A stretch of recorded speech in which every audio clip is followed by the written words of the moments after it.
ନା ଏନସିଡି ପଢିନି। ଏକ ମାର୍କ ହେଲା 8ଟା, ଯୋଉଟା ତୁମକୁ ସବୁ କରିବାକୁ ପଡେ। ଏକ ମାର୍କ କଣ ପଢିବାକୁ କଷ୍ଟ ହବ? ନା। 2 ମାର୍କିଆ ପଢିଛି 8 ମାର୍କ 4ଟା, ସେଥିରେ ଅପସନ ଅଛି 5ଟା ପଢିଛି 4ଟା କରିବି। 3 ମାର୍କ ମଧ୍ୟ 3ଟା ଲେଖିବାର ଅଛି, 4ଟା ପଢିଛି 3ଟା କରିବ। 5 ମାର୍କିଆ 3ଟା ଲେଖିବାର ଅଛି, 5ଟା ପଢିଛି। ତା ଭିତରେ ତମେ ଯାହା ସବୁ ସିଲେକ୍ସନ ଦେଇକି ପଠେଇଥିଲ ଗ୍ରୁପରେ, ତାରି ଅନୁସାରେ ପୁରା ସେଇ ହଁ ଅଳଙ୍କାର ସର୍ଟ କ୍ୱେଶ୍ଚିନ୍ 4ଟା 5ଟା ପକେଇ ଯାହା ଗୋଟେ ଲଙ୍ଗ କ୍ୱେଶ୍ଚିନ୍ ପକେଇଦେଲେ ତାକୁ ପ୍ରିପାରେସନ ଯାଇ ଯାହା କରିଥିବ ସେଇ ଅନୁସାରେ ତମର ସର୍ଟ କ୍ୱେଶ୍ଚିନ୍ ବି ଆସିବ।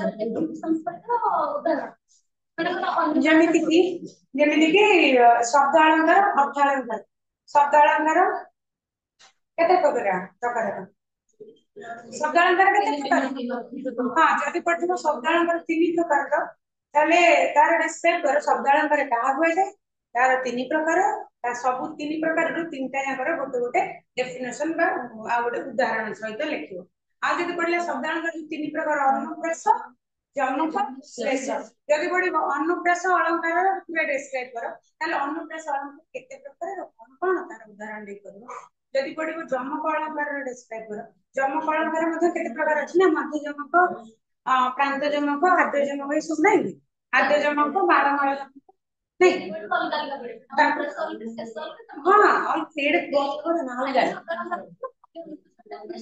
ଯଦି ତମକୁ ଶବ୍ଦ ଅଳଙ୍କାର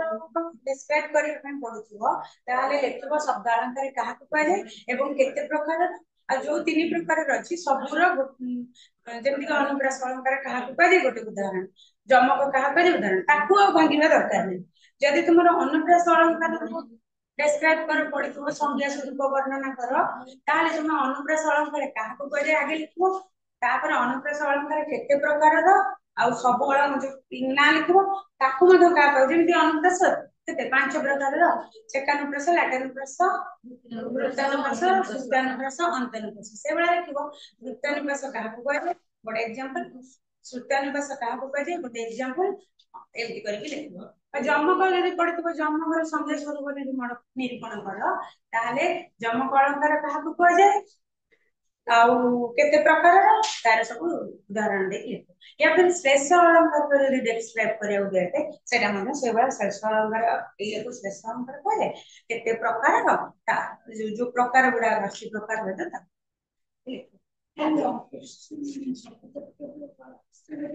ନାଇଁ ଲଙ୍ଗ କ୍ୱେଶ୍ଚିନ୍ ଟୋଟାଲ 5ଟା ଅଛି। 5ଟା ଅଛି ମାନେ ତମର କେତେଟା ଚାପ୍ଟର ଦେଇଥିଲ ଅଳଙ୍କାରକୁ ମିଶେଇ, ତାହେଲେ ପୁରା ଗୋଟେ ସ୍କିପ୍ ହେଇଛି ବୋଧେ। 6ଟା ତ କ୍ୱେଶ୍ଚିନ୍ ମୁଁ ଲେଖିବି, 5ଟାରୁ ଯେକୌଣସି 3ଟା କରିବ ଆଉ। କଣ ହେଲା ମତେ କୁହ, ତାଙ୍କୁ କଣ କହୁଛି, କଣ କହୁଛି ରେ, କଣ କହୁଛି,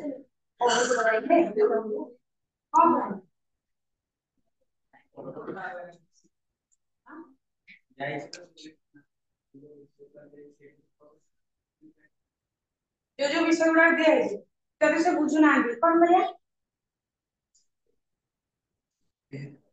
କଣ କଣ କରିବା? କ୍ଲାସ ରୁମରେ 100ଟା ପିଲା ଥିବେ, ସମସ୍ତେ ସବୁ ବୁଝିବେ କି? ନା ବୁଝିବେନି। ହଁ ନା ନାଇଁ, ଯିଏ ଫାଷ୍ଟ ହଉଥିବ ସେ ଜଲ୍ଦି ଜଲ୍ଦି ବୁଝିଯିବ ସବୁ ଜିନିଷ। ଯିଏ ଲାଷ୍ଟ ହଉଥିବ ସେ ଯଦି ନ ବୁଝି ପାରିଲା, ଟିଚର କଣ କରିବ? ସେଇଠି ବୁଝେଇବା ଦରକାର ନା ବୁଝେଇବା ଦରକାର? ତମେ ଗୋଟେ ଟିଚର ହେଇଥିବ, ତାହେଲେ ତମ ପାଖେ 10ଟା ପିଲା ପାଠ ପଢୁଥିବେ, ଯିଏ ଫାଷ୍ଟ ହଉଥିବ, ଯାହାକୁ ସବୁ ଆସୁଥିବ, କେବଳ ତାକୁ ଫୋକସ କରିବ ନା ଏଣ୍ଟାୟାର ପିଲାଙ୍କୁ ଫୋକସ କରିବ? କଣ କରିବ? ବଡ ଯଦି ଗୋଟେ ଲେକ୍ଚର ହବ ତାହେଲେ କଣ କରିବ? ହବନି? ଆଉ କଣ ହବ? ହଁ ବାପା ଯାହା କହିବେ କଣ ହବ ରେ? ବାବା ହବ। ବାବା ହେଲେ ବି ନା, ବାବା ହେଲେ ବି ନା ଏତେ ବଡ ହୃଦୟ ଦରକାର, ସମସ୍ତଙ୍କର ପ୍ରୋବ୍ଲେମ ବୁଝିବା ଦରକାର, ନେଇକି ଖାଲି କିଛି କିଛି ପ୍ରୋବ୍ଲେମ ଆଇଡେଣ୍ଟିଫାଇ କରିକି ସଲ୍ୟୁସନ ବାହାର କରିକି ପଳେଇବ। ବାବାଙ୍କ ପାଇଁ ବି ଦରକାର, ଯିଏ ଯାହା ପଚାରିବ କହିବାକୁ ପଡିବ, ସମସ୍ତଙ୍କର ଅସୁବିଧା ଦେଖିବାକୁ ପଡିବ ନା, ସେ ତା ପାଇଁ ବି ଦରକାର। ସନ୍ନ୍ୟାସୀଙ୍କ ସମାଜ କଲ୍ୟାଣ ପାଇଁ ହୁଏ, ଠିକ। ତେଣୁ ସାହାଯ୍ୟ କରିବା, ସମସ୍ତଙ୍କ କଥା ବୁଝିବା, ସେଟା ଶିଖିବା ନିହାତି ଦରକାର। ଓକେ, आज मु पढ़ी देछि चलो आगु को पळेबा अन्य माने सेमती करंती सांग साथी ना मिली मिसी ना सब बुझिबो सब पढ़िबो रिजल्ट जेतले बाहरिबो समस्त भल रिजल्ट हो नहीं कि मु फर्स्ट जीवी आ अन्य माने खराब हो ना नहीं ठीक कौन पढ़ा मतलब सरल सुंदरी मनोज किए लिखछथि तमे नुआ आसिल ना बुझी पारछ तो परीक्षा देबो तो तमे पढ़िछ जोडा पढ़ाइछि पढ़ी देबो हां जहा हो तुरंत अटेंड करिवो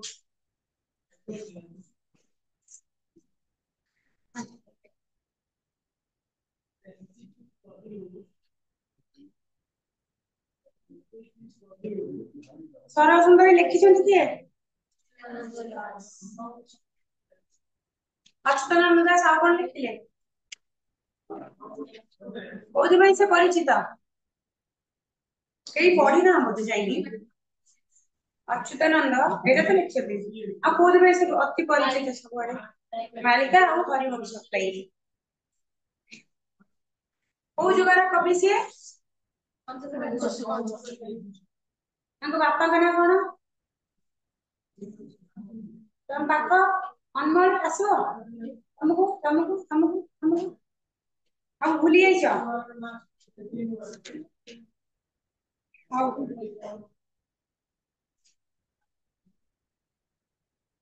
कोड जन्म ग्रहण करथिले कोडी सरी थिला हमर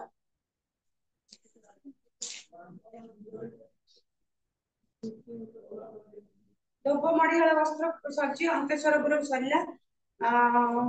अयोगी विधवा से विधवा कि स्वामी अच्छे कई जाने ना सर्व रसे नागरी से सियाणी चतुरी सबु रसरे रस नव रस नौ प्रकार रसरे सियाणी अर्थात सबु तार गुण तार काम कर शैली सब गुण जना अच्छे धूतीकर धूती से सियाणी अग्रज आज जो पुओ मान धूत सब कथा भारी धूत अच्छी सब काम कर दउची से भला जदि तबे स्त्रीलिंग करबा ताले धूती सबुद्र धूती सिंहाणी आ अग्रज समस्त आगे श्रेष्ठ आग आगुआर माकड़ सा सूतार से बांधी पारे मत गज एटा मध्य गोटे तुलनात्मक साहित्य बा प्रतीक धर्मी मध्य साहित्य पाजिबो प्रतीक धर्मी गोटे प्रतीक दिया जाय गोटे जिंस सेटा किए गोटे मत हस्त मत गज बा हाथी पागल हाथी माकड़ सा सूता केते सरू तादरे बांधीबा संभव सप्त सप्तरे जति हमें कहबा संभव संभव नुहे किंतु एठी प्रतीक धर्मी जेहेतु साहित्य एठी कोन करा जे जेमिति हम माकड़ स्कूल में बसा गली बुढ़िया ने तमे ता भीतर पसी जाउछ मुहरे लागि बाहर में बहुत कष्ट ताको माने बाहर करबा तमे बाहर कष्ट न तमे तम देहरे यदि लागि जाउछ तमे अट्ठा बढिया न बाहर करिया टिके तकई बेदा तेनु ये गोटे पारंगम व्यक्ति जनक एभली गोटे जो कहती गोटे झीरा गोटे नारी सर्वगुण संपन्न आपन सब प्रकार गुण थिला बुद्धि थिला नाच गीत थिला मन भल भल कथा कहि समस्त मन किणी थिला एभली गोटे बुढ़ी लोकटी नारीटे थिला तेणु से एमिति कथा को एमिति तार ढांचा जे गढ़ा होईची एमिति रे से स्वर्गरु आसीची ना तेणु से पागल हाथी की मध्य बांधी देबो कुछ मानकड़ से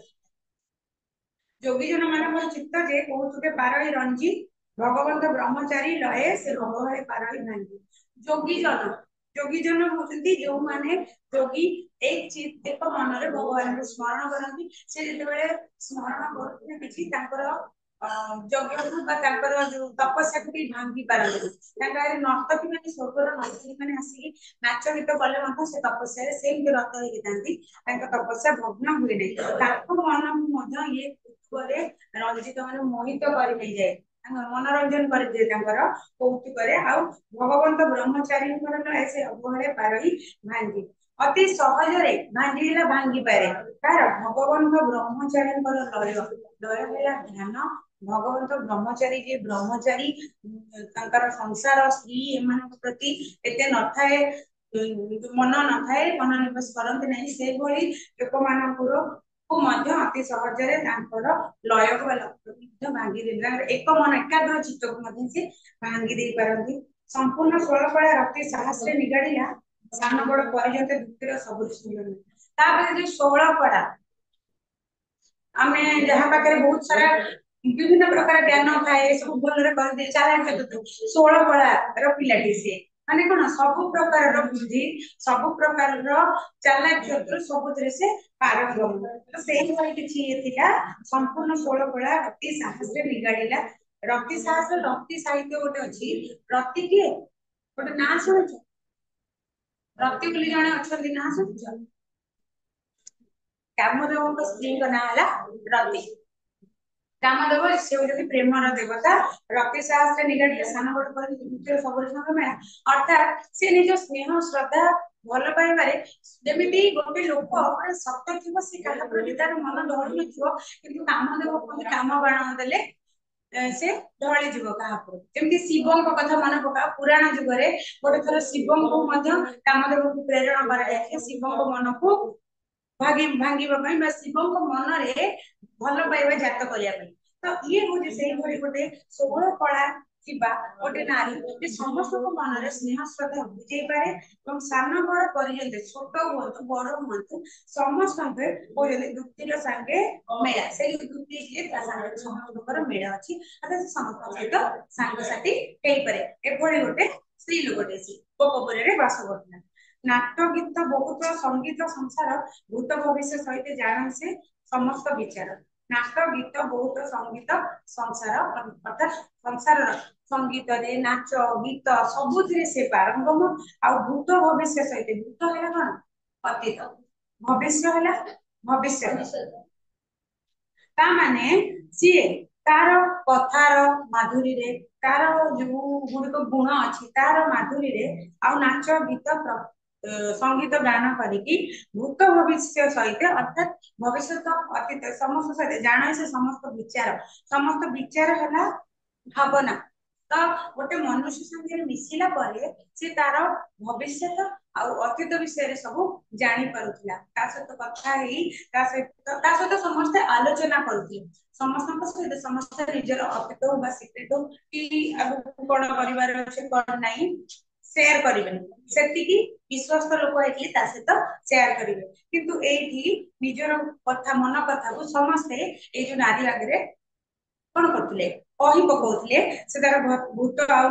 भविष्य कथा अतीत भविष्य कथा कही दउथिले एवं ता सहित आलोचना करुथिले सी तेणु से दृष्टि से समस्त अतीत विषय जानूला भविष्य विषय जानूला कहीं सी तो गोटे ठाकुर नुहे मन्दिर नुहे समस्त देखी देखी अतीत जानीदबू ना तार केमी से अतीत जानूला केमी जानूला तार कथार शैली रे तुमको किए गोटे भलरे कथा कहबो तुम सांग हम तुम ता प्रति गोटे विश्वास आसीଯିव तुम कौन कर आगे सब कथा कहब तुम केबे क्या बाड़ेच केबे क्या मर्डर फर्डर कर सब कथा ता आगे कही पकेब क्या भविष्य कौन हम जमी से कहले सिक्रेट तार भविष्य लुचिंग रखला सेमती तुम मैंने समस्त गोटे भविष्य थी लोक आगे सेयार जो जहाँ से समस्त सहित थोड़ी सेयार करेंगे नहीं विश्वास तेणु ये जो लोकटी जो दुईटी जनक से गोपपुर प्रत्येक नर नारी छोट ठू बड़ समस्त विश्वस्त थे जो समस्त तार अतीत भविष्य कहते तेणु से समस्त अतीत भविष्य विषय जानी पारुला पुणी कथा भाव सबुरी संगत होता है गोष्ठी बोईले न बुझाई केवे नुह ही नष्टि कथा भाव अर्थात निजर कथार शैली बाक शक्तिर शैली आमर गोटे लोक किसी लोक अच्छा एमती कथा मान टाण टाण कहते इच्छा हम सहित मिसवा कि लोक अच्छा सब मिठा कथा कहते भलरे का मन दुख भर नथिबे समस्त सत कथा तेज तुम इच्छा हम सांगे सांग हवा तो ये वृत्ति जनक ये जड़े पिला सी निजर बाक शक्ति आधार निजर कथा कहवा शैली सबूरी संगत होता है गोष्ठी है एकत्र समारोह कर समस्त को एकजुट करके रखिला समस्त सहित सांग हो पड़ता हड़ूसले तुम केवे गोष्ठी बनई पार गोटे ग्रुप बनई पार कहीं तुम संगे सांग हे कि तुमको दूरे जदि मिष्ट भाषी हम भल बाक शक्ति तुम हम तुम गोटे हजार हजार संख्यक पिला नहीं गोटे गोष्ठी कर तुम कथा एकजुट हो पारे तेणु ये से भली तार कथार तार बाक शक्ति आधार समस्त सहित मिली पड़ता समस्त को समारोह कर एकजुट कर बोईले न बुझाई केवे नुहे नष्ट ବୋଇଲେ ନ ବୁଝେଇ ପାରି ସିଏ ତାର କଥାର ଶୈଳୀରେ ସମସ୍ତଙ୍କୁ ଏକଜୁଟ କରୁଥିଲା। ତାର ଅର୍ଥ ଆମେ ବୁଝିବା ନାହିଁ ଯେ ସିଏ ଜଣେ ନଷ୍ଟି।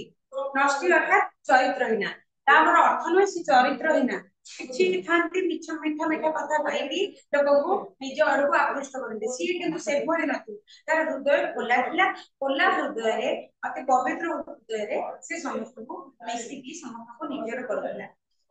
ତେବେ ବୟସନ ବୃଦ୍ଧା ଶରୀର ରୂପେ ଜଗଜ୍ଜିଣା ନବଲକ୍ଷ ଘର ଯାକେ ସବୁଠାରେ ତାର ଠଣା। ବୟସନ ବୃଦ୍ଧା ବୟସ ଦୃଷ୍ଟିରୁ ବୟସନ ଅର୍ଥାତ୍ ବୟସ ଦୃଷ୍ଟିକୋଣରୁ ସିଏ ହଉଛି ବୃଦ୍ଧା ବୁଢୀ ଜଣେ।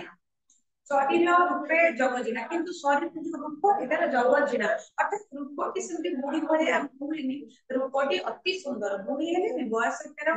ବୃଦ୍ଧା ବୟସ ହେଲେ ବି ଦେଖିବା ପାଇଁ ସେ ସୁନ୍ଦର। ଶରୀରଟି ତାର ସୁନ୍ଦର। ନବଲକ୍ଷ ଘର ଯାକେ ମାନେ ନବଲକ୍ଷ ଘର ଅର୍ଥାତ୍ ଏଠି ସମସ୍ତଙ୍କ ଘରେ ସେଇ ଗୋପପୁରରେ ସମସ୍ତଙ୍କର ଘର ଯାକେ ସବୁଠାରେ ତାର ଠଣା। ଠଣା ହେଲା ବସତି ସ୍ଥାପନ ବା ଅବସ୍ଥାନ। ସମସ୍ତଙ୍କ ଘରେ ସେ ଯାଇକି ଅବସ୍ଥାନ କରିପାରେ। ସମସ୍ତେ ତାକୁ ଘରେ ପୁରାନ୍ତି। ତାର ଆମେ ଯେମିତି ଆଗରୁ ଆର କ୍ଲାସରେ ବୋଧେ କହିଥିଲି ଯେ ସମସ୍ତଙ୍କ ସବୁ ସାଙ୍ଗ ମାନଙ୍କୁ ତମର ଆମେ ଯୋଉ ଘର କରିଥାଉ ଗୋଟେ ଗେଷ୍ଟ ରୁମ ଥାଏ। ସବୁ କୁଣିଆ ମାନେ ହେଲେ ସେ ଗେଷ୍ଟ ରୁମ ଯାଆନ୍ତି। ତା ଦେହରୁ କିଛିଟା କୁଣିଆ ତମ କିଚେନ ରୁମ ରେ ପଶିପାରିବେ। କିଛିଟା କୁଣିଆ ତମ ବେଡରୁମ ରେ ଯାଇ ବସିପାରିବେ। କିଛିଟା କୁଣିଆ ଯେ ଅତି ନିଜର ସେମାନେ ଭିତରକୁ ଯାଇପାରିବେ। ନହେଲେ ବାହାର ଗେଷ୍ଟ ଆସିଲେ ଗେଷ୍ଟ ରୁମ ରେ ବସିବେ। ଇଏ କିନ୍ତୁ ସମସ୍ତଙ୍କ ପାଇଁ ଏମିତି ଗେଷ୍ଟ ଗୋଟେ ଥିଲା। ଏମିତି ଗୋଟେ ଅତିଥି ଥିଲା। ସମସ୍ତଙ୍କ ଘରେ ସମସ୍ତଙ୍କ ସହିତ ମିଶୁଥିଲା। ତା ସହିତ ସମସ୍ତଙ୍କର ସବୁ ଜାଗାରେ ସେ ଅବସ୍ଥାନ କରିପାରୁଥିଲା। ମାନେ ପ୍ରତ୍ୟେକଟି ଘରେ ସିଏ ଆରାମରେ ଅବାଧ ପ୍ରବେଶ କରିପାରୁଥିଲା। ତାକୁ କେହି ଅଟକଉ ନଥିଲେ ଯେ ନାଇଁ ନାଇଁ ତମେ ରୋଷେଇ ଘରେ ବସିବନି କି ନାଇଁ ତମେ ଠାକୁର ବସିବନି। ତମେ ଗୋଟେ ଜାଗା ତା ପାଇଁ ଏତିକି ନିର୍ଦ୍ଦିଷ୍ଟ ଜାଗା ସେଇଠି ହିଁ ବସିବ ସେମିତି କିଛି ନଥିଲା। ସେ ସମସ୍ତ ଗୋପପୁରର ସମସ୍ତ ଘରେ ସିଏ ବସତି ସ୍ଥାପନ ବିନା କିଛି ଅବାଧରେ ବା ବିନା କିଛି ଅନାୟାସରେ ସେ ଯାତାୟାତ କରୁଥିଲା। ସମସ୍ତେ ବିଶ୍ୱାସ କରି ଯେ ଭାଳନ୍ତି କଥା ସବୁ ଘରେ ମୃତ୍ତିକା ଯେ ଦୈବୀ ବିଧାତା। ସମସ୍ତେ ବିଶ୍ୱାସ କରି ଯେ ଭାଳନ୍ତି କଥା। ଭାଳନ୍ତି ବା ଭାଳନ୍ତିର ଅର୍ଥ ହେଲା ବିଶେଷ ପ୍ରକାର। ଗୋଟେ ହେଲା ଚିନ୍ତା କରିବା ଗୋଟେ ହେଲା କହି ପକାଇବା କଥା କହିବା। ଏଇଠି ଚିନ୍ତା କରିବା ହବ ନାହିଁ। ଏଇଠି କଥା କହିବା ହବ। କାହିଁକି ନା ସମସ୍ତେ ସେଇ ଯୋଉ ଗୋପବାସୀ ପୁରରେ ଯେତିକି ରହୁଥିବା ବୃଦ୍ଧ ସ୍ତ୍ରୀ ଲୋକ ନରନାରୀ ସମସ୍ତେ ତାକୁ ବିଶ୍ୱାସ କରିକି ସବୁ କଥା ଗୁଡିକ ତାକୁ କହି ପକାନ୍ତି। ନିଜର ମନ କଥା ନିଜର ସିକ୍ରେଟ ଗୁଡିକ ସବୁ ତାକୁ କହି ପକାନ୍ତି। କାହିଁକି ନା ତାକୁ ବିଶ୍ୱାସ କରିକି। ସବୁ ଘରେ ଦୂତିକା ଯେ ଦୈବୀ ବିଧାତା। ତେଣୁ ସମସ୍ତଙ୍କ ଘରେ ସେ ଯୋଉ ଦୂତିକାଟି ବା ଦୂତିଟି କିଏ ସରଳ ସୁନ୍ଦରୀ ଦୂତି ଜଣକ ଦୈବୀ ବିଧାତା ଅର୍ଥାତ୍ ସିଏ ସମସ୍ତଙ୍କ ଘରେ ଦୈବୀ ବିଧାତା ମାନେ ତ ଭଗବାନ। କିନ୍ତୁ ସେ କଣ ଭଗବାନ ସର୍ବେ ସର୍ବା। ଯେମିତି ଆମର ପ୍ରତ୍ୟେକଟି ପରିବାରରେ କାହା ଘରେ ମା ହଉଛନ୍ତି ସର୍ବେ ସର୍ବା ତ କାହା ଘରେ ବାପା ହଉଛନ୍ତି ସର୍ବେ ସର୍ବା। କାହା ଘରେ ବଡ ଭାଇ କିମ୍ବା ବଡ ଭଉଣୀ ଥିଲେ ଯେହେତୁ ସେମାନେ ପରିବାରଟିକୁ ଚଳେଇଥାନ୍ତି ଠିକ ଭାବରେ ତେଣୁ କରିକି ସିଏ ହୁଅନ୍ତି ଘରର ସର୍ବେ ସର୍ବା। ତେଣୁ କିନ୍ତୁ ଏଠାରେ ଇଏ ଯେହେତୁ ସମସ୍ତଙ୍କ ଘରେ ଯାଏ ବସେ ସମସ୍ତଙ୍କର ସୁବିଧା ଅସୁବିଧା ଶୁଣେ ଅନ୍ୟମାନଙ୍କର ଦୁଃଖ ସୁଖ ତାକୁ ଆଗରେ ସେୟାର କରନ୍ତି। ତେଣୁ ସେ ସତେକି ସମସ୍ତଙ୍କ ଘରରେ ସିଏ ସବୁ ଘରେ ସର୍ବେ ସର୍ବା ବା ଦୈବୀ ବିଧାତା। ଗୋବିନ୍ଦର ମଧ୍ୟସ୍ଥକୁ ଯେ ଗୋପପୁରରେ ରହି ଯତନେ ବିଧାତା ତାକୁ ଅଛଇ ନେରିବହି। ଆମେ ଆଗରୁ ପଢିଥିଲେ ସେ କଣ ପାଇଁ ଆସିଥିଲା ଗୋପପୁରରେ ରହିଥିଲା। କୃଷ୍ଣ ଆଉ ରାଧାଙ୍କର ଭିତରେ କଣ ସଂଯୋଗ କରିବା ପାଇଁ ଯୋଗସୂତ୍ର ସ୍ଥାପନ କରିବା ପାଇଁ ତାର ଆବିର୍ଭାବ ସେ ସେଥିପାଇଁ ରହିଥିଲା। ତେଣୁ ସେଇ କଥା କହୁଛୁ ଗୋବିନ୍ଦ କିଏ ସେଇ କୃଷ୍ଣ। ଗୋବିନ୍ଦଙ୍କର ମଧ୍ୟସ୍ଥ ହେଲା ମଧ୍ୟସ୍ଥି। ଦୁଇ ଜଣଙ୍କ ମଧ୍ୟରେ ଯୋଉ ଜଣେ ଆସିକି ଯୋଗସୂତ୍ର ରକ୍ଷା କରିବା ଆ ଘର କଥା ତାକୁ ତା ଘର ତାକୁ ଆ ମନ କଥା ତାକୁ ତା ମନ କଥା ଆକୁ ହୁଏ ଯୋଉ ମଧ୍ୟସ୍ଥି ଜଣକ ତାକୁ କୁହାଯାଏ ମଧ୍ୟସ୍ଥ। ତେଣୁ ସିଏ ରହିଥିଲା ଗୋବିନ୍ଦ ଆଉ ରାଧାଙ୍କର ମଧ୍ୟସ୍ଥି କରିବା। ଯେ ଗୋପପୁରରେ ରହି ସେ ଗୋପପୁରରେ ସେଇ ମଧ୍ୟସ୍ଥି କାମ ପାଇଁ ଗୋବିନ୍ଦଙ୍କର ମଧ୍ୟସ୍ଥି କାମ ପାଇଁ ସେ ରହି ଆସିଥିଲେ। ଯତନେ ବିଧାତା ତାକୁ ଅଛଇ ନିରିଭାଇ। ନିରିଭାଇ ଅର୍ଥ ସୃଷ୍ଟି କରିବାର। ବିଧାତା ତାକୁ ଅତି ଯତ୍ନରେ ସୃଷ୍ଟି କରିଥିଲେ। କାହିଁକି ସୃଷ୍ଟି କରିଥିଲେ କାହିଁକି ନା ସିଏ କୃଷ୍ଣଙ୍କର ମଧ୍ୟସ୍ଥି କରିବେ। ଗୋପପୁରରେ ରହିକି କୃଷ୍ଣଙ୍କର ମଧ୍ୟସ୍ଥି କରିବେ ବୋଲି ମିଡିଏଟର ରହିବେ ବୋଲିକି ପ୍ରଭୁ ଭଗବାନ ତାଙ୍କୁ ସୃଷ୍ଟି ପରମେଶ୍ୱର ତାଙ୍କୁ ସୃଷ୍ଟି କରିଥିଲେ। କାହିଁକି କୃଷ୍ଣ ତ ଅବତାର ପୁରୁଷ ରାଧା ମଧ୍ୟ ଅବଦାନ ତେଣୁ ତାଙ୍କ ଭିତରେ ଯୋଉ ସଂଯମଟା ରକ୍ଷା କରିବା ପାଇଁ ବା ତାଙ୍କର ଯୋଉ ଯୋଗ କରିବା ପାଇଁ କି ଗୋଟେ ଦରକାର ମିଟିଂ ସେଥିପାଇଁ କି ଭଗବାନ ତାକୁ ଗଢିଥିଲେ ତାହାର ମହିମା ବା କହିବନି କିସ ଏକା ଗତିକା ମୋହି ପାରଇ ଦଶ ଦିଶ ତେବେ ତାର ମହିମା ଆଉ କଣ କବି ଏଠି କହୁଛନ୍ତି ତାର ଯୋଉ ମହିମା ତାପରେ ଏତେ ସବୁ ଗୁଣଧର୍ମ ଅଛି ତାକୁ ଏତେ ବିଶେଷ କହିବେ ଆଉ କଣ କହିବେ ଏତେ ତ କହିଲେଣି ନାଚ ଗୀତ କଳା କୌଶଳ ମିଠା ଭାଷ ମିଷ୍ଟ ଭାଷା ସବୁ ପ୍ରକାର ଗୁଣରେ ସିଏ କଣ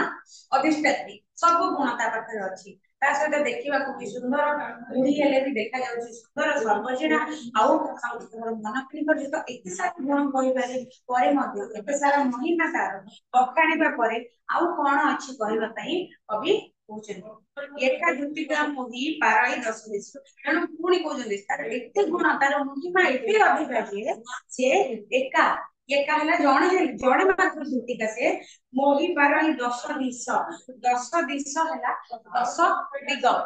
ଦଶ ଦିଗ କୋଉଟା କୋଉଟା କିଏ କହିବ ଦଶ ଦିଗ କେତେଟା ଦିଗ ଆମର କେତେଟା ଦିଗ କେତେଟା ଦିଗ ଚାରି ଚାରି ଦିଗ ଦଶ ଦିଗ ଆମେ ଯେତେବେଳେ ମନ୍ତ୍ରରେ ପାଠ କରନ୍ତି ଦଶ ଦିଗ କୁହନ୍ତି କିନ୍ତୁ ଯଦି ଆମେ ଏବେ ପାଠ ପଢା ଅନୁସାରେ ଆମେ କହୁଛେ ଚାରିଟା ଦିଗ ଆଉ ଚାରିଟା କୋଣ ବୋଲି କହୁଛେ ଆଉ ଉପର ଉର୍ଦ୍ଧ୍ୱ ଅର୍ଦ୍ଧ ନାଇଁ ନୈಋତ ଆମେ ଯୋଉ କହୁଛେ ନୈଋତ ଇଷ୍ଟ ଏଗୁଡା କୋଣ ବୋଲି କହୁଛେ ତାକୁ ଯେମିତି ନର୍ଥ ଇଷ୍ଟ ନର୍ଥ ସାଉଥ ଇଂରାଜୀରେ ଆମେ ଏମିତି କହୁଛେ ଆଉ ଏଠି ଓଡିଆରେ କହିବା ପୂର୍ବ ପଶ୍ଚିମ ଉତ୍ତର ଦକ୍ଷିଣ ଉର୍ଦ୍ଧ୍ୱ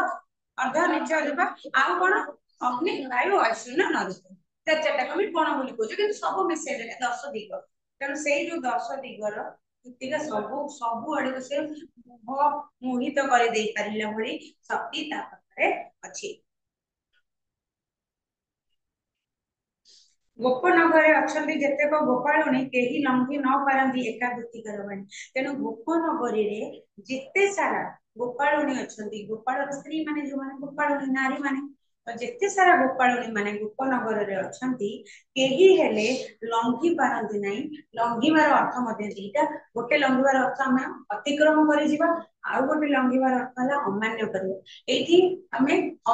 ଅମାନ୍ୟ କରିବା ଅର୍ଥରେ ବୁଝେଇବା କାହିଁକି ନା ପୁରା ଗୋପପୁରରେ ଯେତେ ନର ନାରୀ ମାନେ ଅଛନ୍ତି ଏଇ ଯୋଉ ଦୁତିର କଥାକୁ କେହି ତାର ବାଣୀ ହେଲା କଥା ଦୁତି ତାର ବାଣୀକୁ ବା ଦୁତିକାର କଥାକୁ କେହି ମଧ୍ୟ ଅମାନ୍ୟ କରିପାରନ୍ତିନି ସେ ଯାହା କୁହେ ତା କଥା ମାନି ନିଅନ୍ତି ନାଇଁ ଯେ ତା କଥା ଆମେ ମାନିବୁନୁ ସେମିତି କେହି ଭାବନ୍ତି ନାହିଁ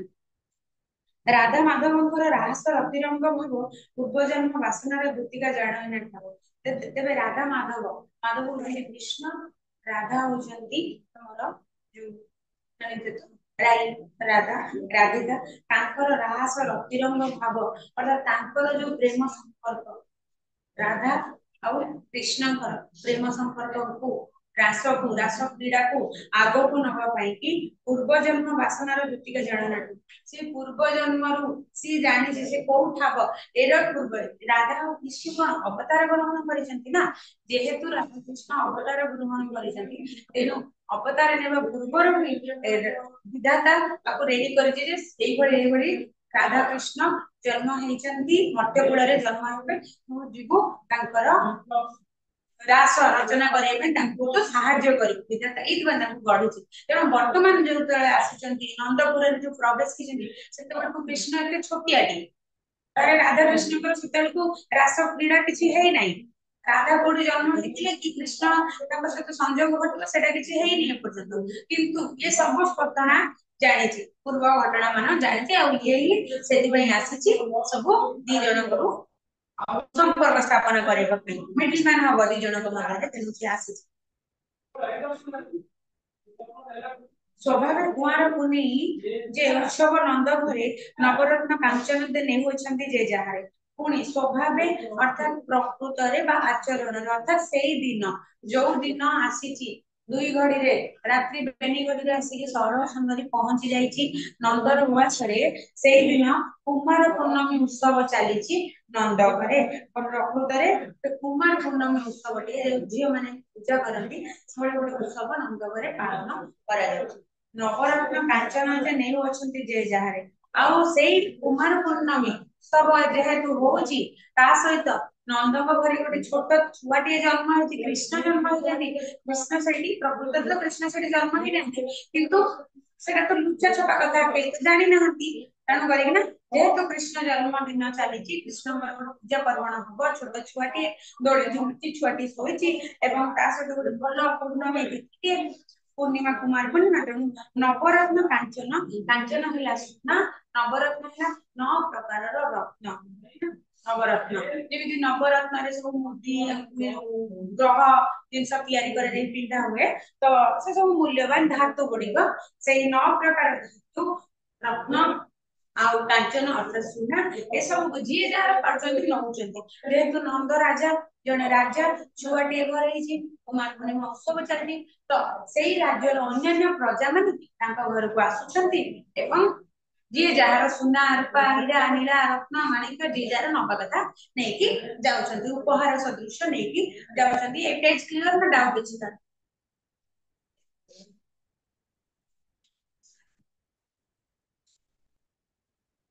नाले आगु बुझिबे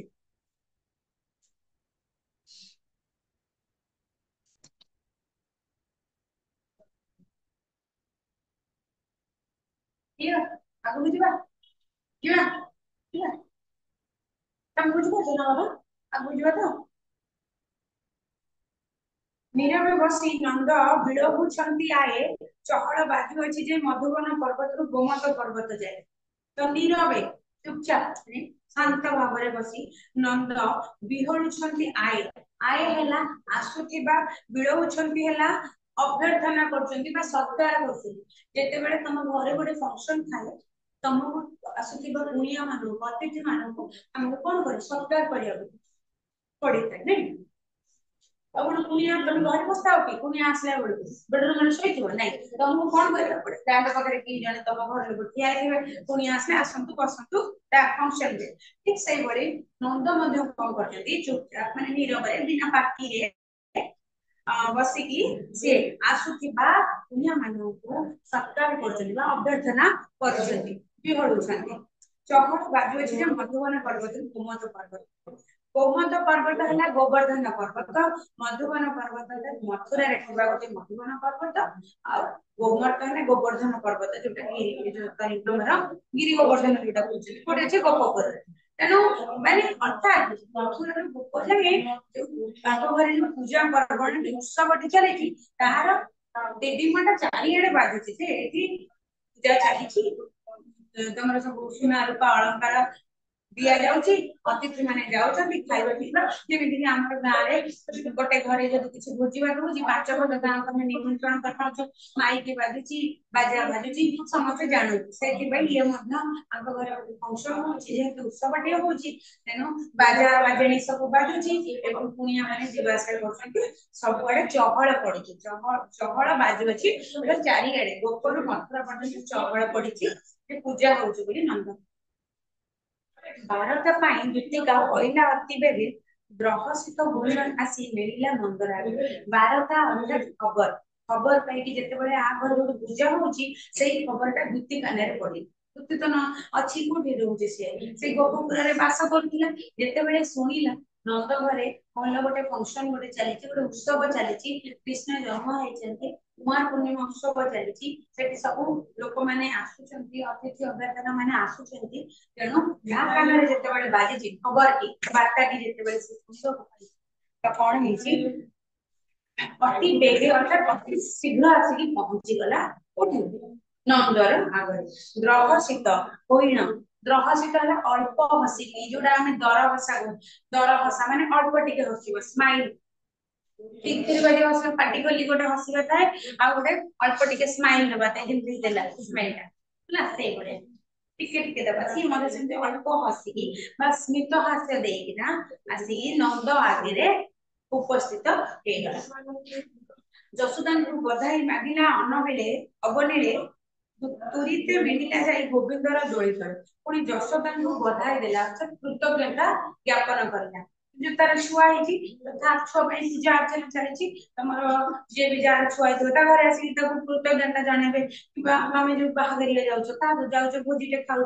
गिफ्ट दे कौन कंग्रेचुलेशन जनाऊच तो से कृतज्ञता ये मत जशोदा को आसिकी दुतीटी बधाई जनइला कृतज्ञता जनइला एवं मागिला अन्न अवनीले अवनील हला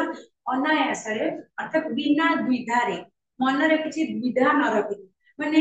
तमे मते किछि मागुछ तो मु तुमको किछि मागुची मु मागिबी काले तमे दबो न दबो डरी डरी मागिबा आ मु जानि छि तमे दबो कहि बिना अनायासरे बा बिना द्विधारे मागिबा सेटा कोएबो अवनीले बा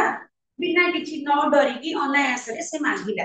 का को मागिछि बधाई जणेला जसदा लगन मागुछि पण तार जा दरकार से मागुछि तेणु पुणी कहला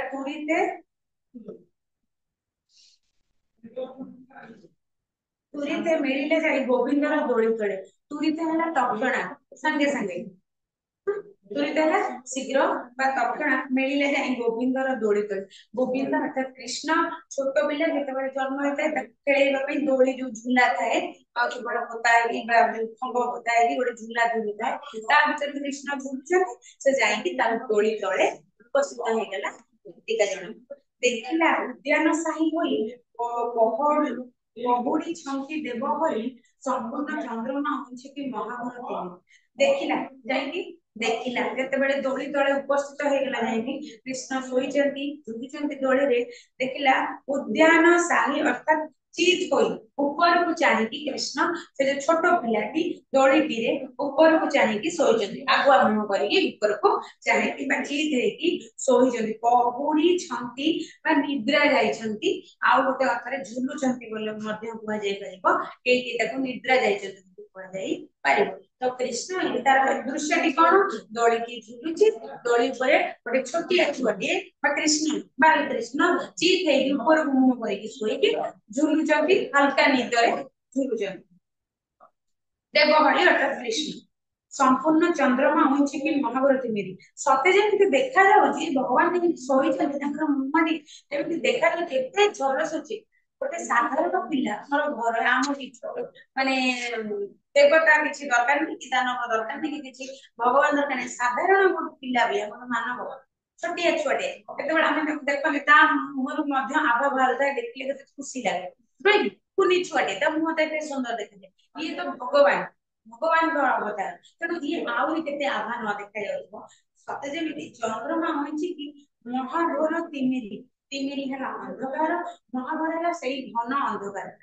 गाढ़ा अंधकार को भेद करी सते जेमिति चंद्रमा हुई आसीछि जह्न हुई आसीछि सेही भଳି ताको मुखमंडलटी देखा जाउछि चारिपाशे बेढ़ी परिवारी वृंद रत्नकलंक ऊपर विजय कर गोविंद तापर मझे शोई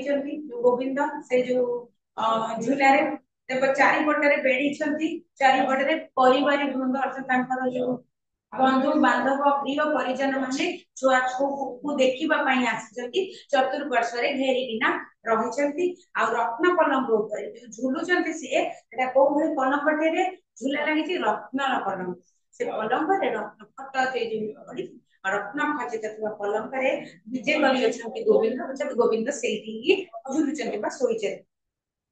छामरे जशवंती धात्रीगण सहित दोली धरी उभा होइछंती जे जहार मते छामरे अर्थात सम्मुखरे बा सामनारे बा आगरे जशवंती